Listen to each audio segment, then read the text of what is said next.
Shut up and sit down.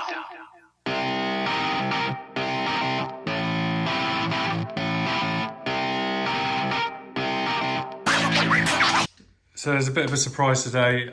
Harrison's going to do a little unboxing, and he's going to explain to us exactly what it is that he's unboxing as he unboxes it. Yeah, I have no idea what it is, but we're going to see what it is. Let's have a look.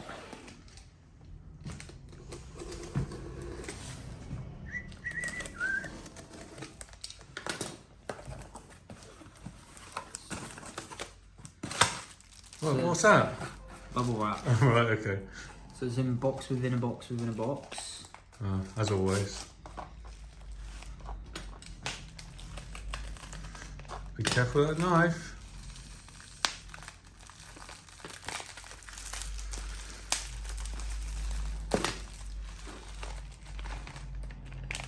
What the hell is this?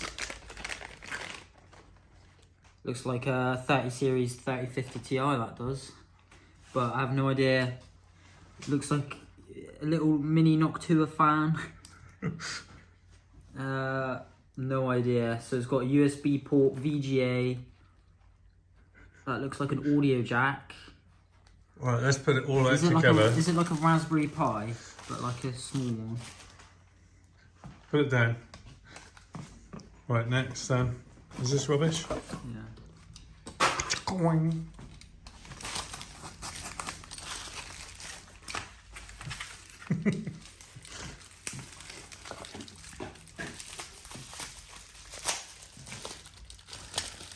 Does this all go together then? He always cuts himself, you know. Well, make sure you don't scratch anything. Not scratching anything. You don't know what's under there. Looks like acrylic. Right, so you could have scratched it then. It's all good, look. So that looks like the I/O panel, but not aluminium.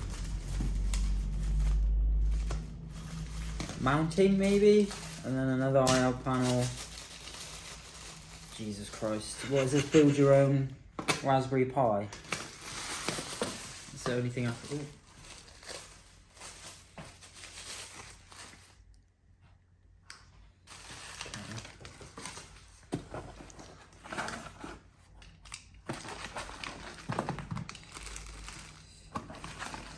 So, more add to the puzzle. We got mounting screws,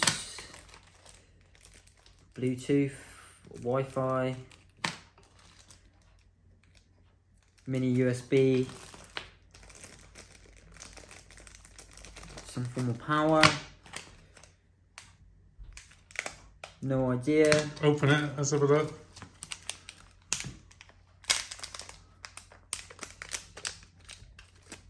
So, I'm gonna guess. No, that's like the same port, isn't it?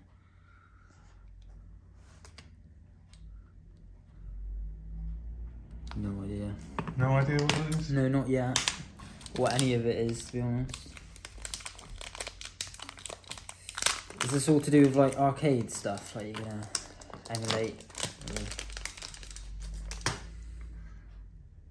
BIOS battery.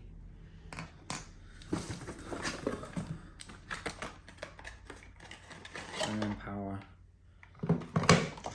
So are you gonna tell me what it is? And then looks like something you put on your pool table. No. Copper. Heat. Dunno. Copper heatsink. Yeah. But what for? No clue. That one. Jesus. What was in there? Oh yeah. Got that one first.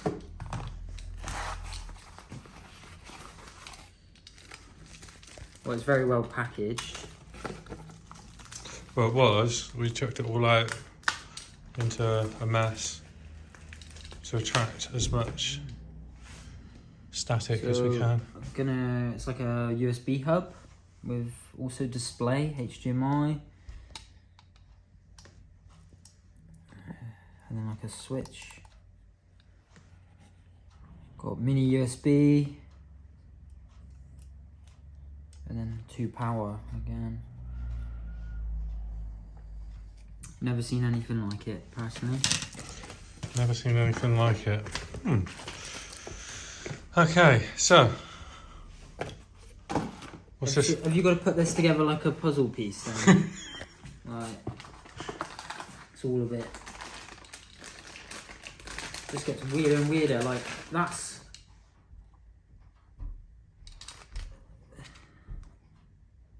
So I'm going to guess that goes on like that. Yeah.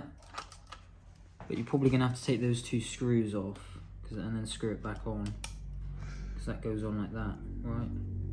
Yeah, kind of. Or So that way. so you're on the right track. So this is called a what? What's this called? If we can get it in focus. What's this called? Oh, it says on the box. Oh,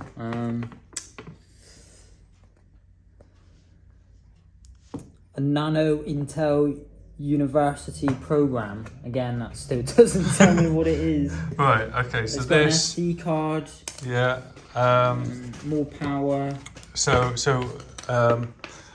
effectively, what do you think this does and what it is? Well, I would guess it's basically a mini computer because you got USB hub with HDMI. Yeah. You got this, to me, Have you? looks like a graphics card, like a very small one. No, because there's no chips on it. Yeah. I mean, it's very odd because you just got a fan, but then the fan could be used to cool The something else fan's down. to cool that, Okay. and that goes on top of that. The D10 Nano is the chip. Everything's on here. Oh, I see. Have So you- it goes that more like that way. Have you ever heard of system on a chip No. before? Well, this is kind of like a programmable system on a chip, which you can program it to be anything you want. So it's called an FPGA, which is Field Programmable Gateway or something like that. Gateway array. And so what it allows you to do is recreate a system on a chip. So, and that means right down to the specific clock speeds, the amount of memory it uses, everything regarding that architecture. So this is capable of recreating a PlayStation 1 and before, basically. Yeah. In exact hardware. So in like- exact so hardware, is not it- emulating. So it's emulating hardware. In a sense. Emulating hardware rather than software, and the difference is that you should get exact without any kind of like lag. About input lag. And that's why you're going to be using it with the CRT monitor. Exactly, with a CRT monitor. So with the VGA here, we can output to RGB, which would be like an RGB SCART or RGB VGA. And right next to it is a headphone jack, so you can literally put it into a television. We're lucky in Europe that our TVs are actually RGB. In America, they're 60 hertz, but they are composite. The picture quality is a bit different. So it's done as a stack. So somewhere on the bottom there's a plate here, and this is just like So it's going to be like little building blocks. So Really. this is called a MiSTer blister, basically, and what this does, it allows you to put all your ports in. Now, one of these will look like a USB, but it's actually not a USB. Or is it the other way around? It looks like a HDMI, but it's not a HDMI. And that is that's that port there. It's actually it's not a HDMI port, it is a serial port. And you can have zero lag by putting things into that. So with all the buttons and switches and stuff. Next we'll go on that, minus the legs, minus the top part here, then the heatsink and the fan will sit on top of that. Okay, and then it's power in, keyboard, mouse and everything. So the computers that I had, 8-bit computers when I was younger, this can recreate all of them. Like I say, pretty much every computer and console prior to the Yeah. PlayStation 1. PlayStation 1, yeah. Yeah. So no PlayStation 2 or anything like that? No PlayStation 2. Once you start getting into 3D graphics and things like that, this thing can't cope. It's very unlikely they're going to be able to do things like Nintendo 64. So I think the closest they're going to get to 3D is what pretty much the PlayStation 1 can do, Sega Saturn era, which is like mid-90s. But everything prior to that, so like my first computer was a Spectrum 48K. Wow, crazy. And that was really popular in the United Kingdom and in Europe for playing games on. In America and things like that, they might have been playing the NES, the NES, and those. But this can recreate the Nintendo exactly as well. So very cool. And it's crazy to think that it's all so small. Yeah, it's small. It's not cheap. These have been really hard to get hold of during all the kind of like chip restrictions and everything, and the price has gone up. So how much would you have paid for all this then? Well, import duty from Taiwan and everything. I think this was about £250. And then we got another about £200 worth of accessories here. But effectively, this is the bit that does everything. But unfortunately, you can't just plug everything into that because you've got a lack of ports. Yeah. So this kind of like replicates the ports. You can't just HDMI out as well. So that's another thing. So it does do. I'm seeing a lot of buttons. For an example, we got buttons on both sides here.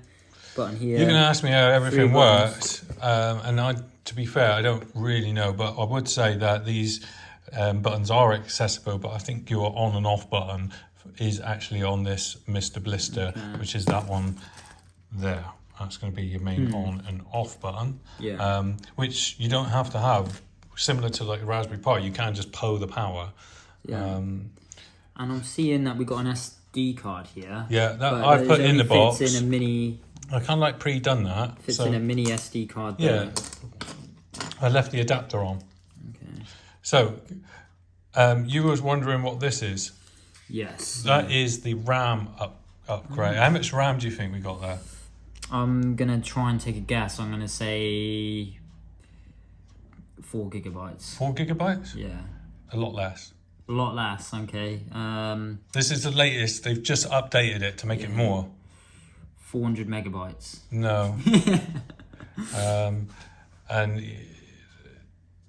so anyway, how many do you think? Just one more guess. Okay, 1 gig. No, 128 megabytes. 128 megabytes. So I was right when I was saying 400 megabytes, but that was even still too So high. we're talking about like, I can't remember how much the PlayStation has, but like, for example, I was talking about a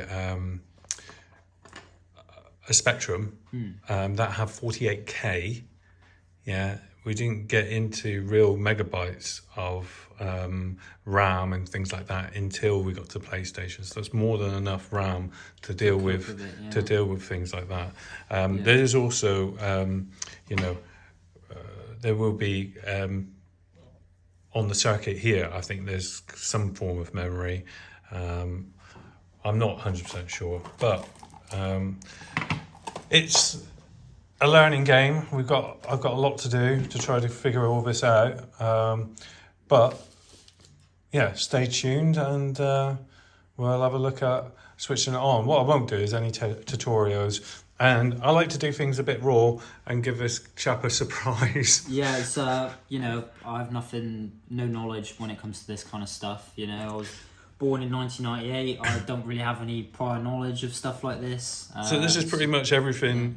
Pretty much a lot of the technology that this emulates in hardware is technology that was pretty much old by the time that you were a toddler, and you can just perhaps remember the millennium. Yeah. Do you ever hear about the millennium bug? No. No, never heard about that? No. Okay, that's for another time. Okay, please subscribe. We're trying to build our channel right now. So, this is raw. We might do these kind of like ad hoc videos. So, cheerio. Thank you very much.